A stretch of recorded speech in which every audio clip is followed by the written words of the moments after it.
Empire State Building. Welcome to our Z100 Artist Interview Lounge, powered by Grubhub, and this is an amazing time because we have someone who is like a little sister to me, Crystal. Yeah. This is Zara Larsson. Hi. Zara Larsson, say what's up to the world. Whoa, what's up, world? Woo! Man, how many times have you done radio interviews? Like a million? Yeah, like I feel like I've been here a million times. Yes! And I love it. I love it more and more every time. Oh, thank you. It's like coming home. You've been grinding and grinding since 10 on TV shows and talent searches and still putting out albums and still music. doing it. Yeah, How are you decade feeling now later. that you're working on some? It feels really, really exciting, and I feel good. I feel like for every song that I release, it's like it's exciting, and I still love what I do, even though I'm still young. You know, I'm 25.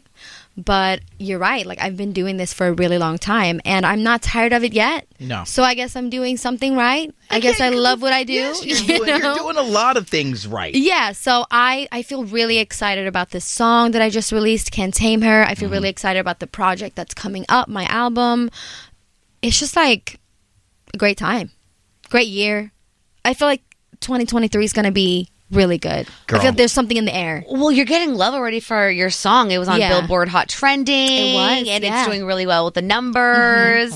So do you feel, I mean, that must happen with being in the industry for so long. You feel that pressure. But then, like, you see the momentum kind of working out over time. Yeah, I think so. And I think the most important thing in whatever you do is to stay consistent. Yes. And I'm going to do that now. So, you know, I felt...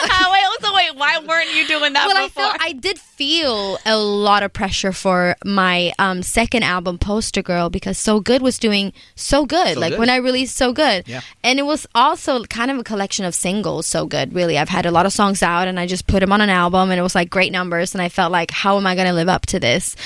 So I felt really pressured, and it took like 4 years for me to, you know, craft something new. But this time... I'm like, you know what? I'm just going to have fun, and I'm just going to like do what I do, and it won't be taking 2 years to release something new. I'm just going to do me. Yeah. I mean, 4 years. I'm just going to do me and like have a great time, and I feel like that is working. To take ownership of your sound, of your heart fully now, your music even. Congratulations on that. For those that don't know, I mean, this is a young woman here who owns her music, which is a beautiful thing. Oh my gosh. I have my catalog. For you to Who mentored really you to do that? Who mentored you to get that So catalog? I'm very thankful for my manager, Roger Ames, who helped me to do that. But it was actually, so I'm signed to, or I was signed to 10 records in Sweden. And then, you know, we have like a licensing deal with Sony and through Epic and all of that. So when they... Or I'm signed to Sony as well. So when he wanted to sell the company, because he's like 80, he was like, I don't care to make like extra money. Like, I'm done. I've done my career. So if you want to buy it for like a really generous price, bargain, girl. I will allow you to do that. And I was like, wow, that's really nice, because not a lot of artists get to do that. And it feels amazing just knowing that the songs that I have had for such a long time and that are part of like my identity as an artist, like Lush Life, like Uncover, my first song. There's a lot of songs that because I didn't start off writing, but they're like a part of me. They're me. So I own them, and like I can do whatever I want with them. And they're like, I feel like, you know, it's for my children. Yeah.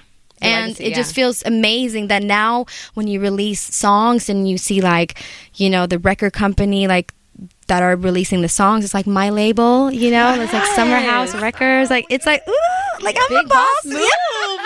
Yeah. Good for you. Yeah, it's really exciting. That's really amazing to see. That's how you're supposed to do things. Congratulations. Yeah, Zara, thank you. I didn't know that. Thank you. It's been one of those, and like Crystal was saying, it's been a career where you've worked your tail off and you've continued to grow. Yeah. And you said this recently too about this particular track and also this upcoming album that you're finding a different Zara in a sense, and you're really taking ownership of this to come to that realization. I'm really getting back in like my very confident era. That was the word that That's how I use. started out. And you know, I think it's not me to like doubt myself and to be anxious about like decisions. I don't like it. I don't think anybody likes feeling that way, but I'm over with that. And now I feel like I'm a bit more mature, and it really is like coming and see family, like coming to see you guys here and going around, because I've been doing this for such a long time, but now it's like, it's a different energy. I don't know. I can't really explain it. I just feel more in the word confident. Yeah, you know, it's almost to the point where when you decided to tell the world, I'm pressing the button over here. Don't mind me for a second. But it was when you decided to tell the world, hey, there's this video and this song, and there's Mariah, and there's, you know what I'm saying, Quentin Tarantino. It's like, you say it with that sense of confidence that a lot of us were like, of course she can pull that off. Yeah. To have that confidence now and to move forward with that, how is that going to really fully come through in the music? I think you'll hear it. Yeah. I think you'll hear it in like what I'm going to release after this, and just like how I will carry myself in real life and also online. I've been saying this before, and it's so funny because I've always been really shy with like self-promoting. Like I think I do really, really cool stuff, and like I love all my songs, but every time I release a song, I like post one picture on Instagram and like, song's out. Yeah. That's it. And that's it. Yeah. You haven't had the confidence to own it and really be like shove it in people's faces, because that's what you need to do. I mean, you feel like, oh, I'm posting so much. No, they don't see that. They don't see that enough. They look at it for 2 seconds and then you scroll past it. Like, I will shove myself in people's faces all year long. Like, you're gonna see me. You're gonna see me. Sorry. I love following you on Twitter. Like, you have like someone putting a gun to a grandma's mouth, and you're like, love that. Stream the song. And that is what I love to see, because it's like, I feel like you're not scared anymore to I'm going back to my roots. Can you expand on that? What made you get there? Because I am cackling at things. I feel like you're not holding back. I feel like you're not scared of the trolls. No, and the haters. I think also, like, I am a very unserious person, if you know what I mean. Like, I feel not that I do unserious music, but me as a person, like, I really don't take a lot of things serious. You're goofy. Yeah. Oh, like, I like to crack a joke. The first time that we kicked it, it was eating candy. Yeah. And, you know what I'm like saying? To have fun. That's you. I like to have fun, and I don't like to take things too serious. So you just got to go with that. And even people who are, you know, specifically on Twitter, some people are like really rude, but then I'm like, it's not that deep. It's not that serious. And even people who are hating, like, I know you genuinely don't hate me. Like, I can take it to heart. And I think maybe it's also like growing up a bit and realizing that everything isn't personal, I guess. But also, I mean, I'm saying this now, you know, maybe they shoved me off of Twitter in 2 years. What do I know? Maybe they're big. That's what happens to most, like, people who get really big. Yes. They're like, actually, this isn't very nice. Bye. Yeah. But, You know? Hiding away from it. Yeah, like, even Doja Cat, who is, like, the goofiest person, she's like, actually, this isn't a very nice environment. But for me right now, I'm having fun, and I think I'm just going to be my biggest fan. Like, if people don't like me, then that's like literally your problem. Yeah. Sorry for it. Yeah. You know what I'm saying? No, yeah. The way you said that is so dope. It's so rad. But a lot of people do have, like, give me love, and I think that's what I want to focus on too. Oh, I've seen the videos. Like, we all know. We know the video. We know the video. Yeah. You know I love it. Let's talk about this song. Let's talk about the creation of the video. Let's talk about, how are you dancing and fighting yourself? You know what I'm saying? Please tell me, how did this visual really come to life for you? Because that is a big part of who you are, is putting your energy into creating a visual that matches the sound. But how fun was it? It was so fun. I love making videos. Like, and you're right, everything, like most things these days are, you want to see like the video of an artist. You want to see, like, you know, what goes on, like the visual part of the song, and kind of create that like world. So kind of like what we've been speaking about in this like time I've been here now, that I wanted to represent myself. So there's two versions of me. One is the more regular me, and then there's the more like wild, crazy me, which could stand for like a more confident version maybe, or a more unapologetic version, and in the end they merge together and kind of become one, or like the regular Zara like absorbs that feeling and emotion. And that's just, you know, symbolically what I want to feel myself. And like, it's where you are right now. It's where I am. Every part of this conversation. Exactly. So that's basically what it is, and it's that the girl, because the story is also like in the song, I'm telling the story through like a third person. Like she goes out, she's crazy.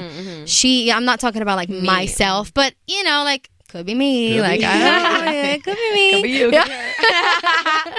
So, it's like the crazy Zara version, which is essentially me. It's strength, though. It's not crazy in that sense. It's strength. It's you finding that confidence. It's you finding I love that you're not afraid to show love to who you look up to. Like, you're so excited that Beyonce's opening. I'm so excited. I'm so excited. Speak on that, please. Oh, wow. I was just like, premiere night in Stockholm, stop. And I was just saying that also this morning, like, top 2 things about being an artist is that you meet people throughout your life that could like secure you Beyonce tickets. And it's like not number 2. Like it's no, it's true. Like the fact that I'm like signed to Live Nation as an artist, I'm like, hey, like I know who to call. Because even though I have, even if they make me pay for the tickets, like I know I can secure them, which is the important part. Like I will be there. Have you? The news has only been out for a few hours. Have you already thought about what you're gonna wear? Yeah. I've texted people. Yeah, I've texted people like what I'm gonna wear. Maybe like definitely something sparkly, something fun. All right. Maybe we'll have to make like a little custom moment. Oh yes, get the designer. Coming out. I don't know, but no, I call people to secure my ticket, and what I'm gonna wear will be the next step. That's a good question. A whole investment. Yeah, but I love her. I'm so inspired by her. Everybody knows. Have you thought about your +1 yet? Ooh. No. I could go by myself. New Zara. New confidence. Yo, tell me you got pushed to the side without telling me you got pushed to the side. Swerve. Come, fly to Stockholm. Fly to Stockholm and go with me. Let's go. Oh man. And I'm sure we're gonna see a lot of your influences in the album. Where were you like mentally writing it? And is it all type of emotions that we're gonna see in there? Yeah, there's high and low. I would say like this album compared to Poster Girl is a lot more dynamic and like up and down. The highs are like even higher, like more energetic. I would say more like in your face. Going to the club, like there's heartbeats in there, and the low parts. That isn't, low in quality, but maybe in emotion. Yeah. Vulnerability. Very vulnerability. Like they're really vulnerable, and it's just like me and one piano track, and very, like very emotional. So I think there's a lot of ups and downs, and just a bit more, I wouldn't necessarily say experimental, but I've also been listening a lot to like what I did in the very beginning of my career, like when I was 15, and the EPs that I released that aren't even available, like outside of Sweden and Scandinavia. Ownership of. That I have ownership of. Yeah, maybe I'll release them now. Hey. Why not? Yeah, go for it. So I've just been, and it's just so funny because I've always loved to do a lot of different sounding pop still. Like pop is broad. I've always said this. I love how pop is such a... you can kind of do whatever you want in pop, and it's still pop. Yeah. So there's a bit of a like rockier sound. I said like nice. Danja is producing the majority of the drums. You got Emanike with you on this. I got Emanike with me. Yeah, my favorite. Yes. Rick Knowles wrote most of the tracks. But what also is a big difference is that I have done the majority of the songs with a very small group of people. So even though they might sonically sound a little different, they still have some sort of red thread because I've done the songs with like a small group, and we've just crafted them together. And I think that also allows you to be a bit more in depth, and comfortable because you get to know each other so well. For sure. And then you can kind of like expand on what you thought about last week, or like, oh, what that thing that happened to me 2 months ago, like, and now, and then now he said this to me, and like it's just like a continuation. And you can trust that small team to very much portray through what they do expertly what you're hoping, what you're feeling in your heart, because you all know each other so well. Totally. It's not getting lost in translation. like, never forget, it was the first song that I ever wrote, and that was some years ago, and that was the songs that got a lot of support, like, from you guys. Of course. And ever since that, like, I've just always loved to work with him and, like, to make songs with him. And Ain't My Fault's one of my favorites, and it's just really nice to have that same, like, it's like a group of friends. Yeah. Family. Yeah. That's what it is. That's who you are. Yeah. That's what you believe in. Yeah. And what are you most excited for your fans to see from the album? Oh, there's so much good stuff. And I think also that's why because I have to be honest, I'm usually very, very anxious before I release stuff. Yeah. Like, I call my manager every time, like, tears streaming down my face. And I'm like, this is a mistake. This is wrong. Wow. This is wrong. Like, take it back. Take it back. Self-doubt? Yeah. No. And now I'm like, no. Like, I've been so calm. I've been so excited. I am just excited. You're in a space. I have no anxiety. I am just so happy that it's coming out, because I also know that what's going to happen, like, what's to come is amazing, and, like, I have no doubt, and that's just, it's incredible. I think it's a part of human nature to be like growth. It's a part of growth, but also, like, to be a little scared, because you are releasing something that you've been loving yourself for so long, and then all of a sudden you have no control over how people will react to it.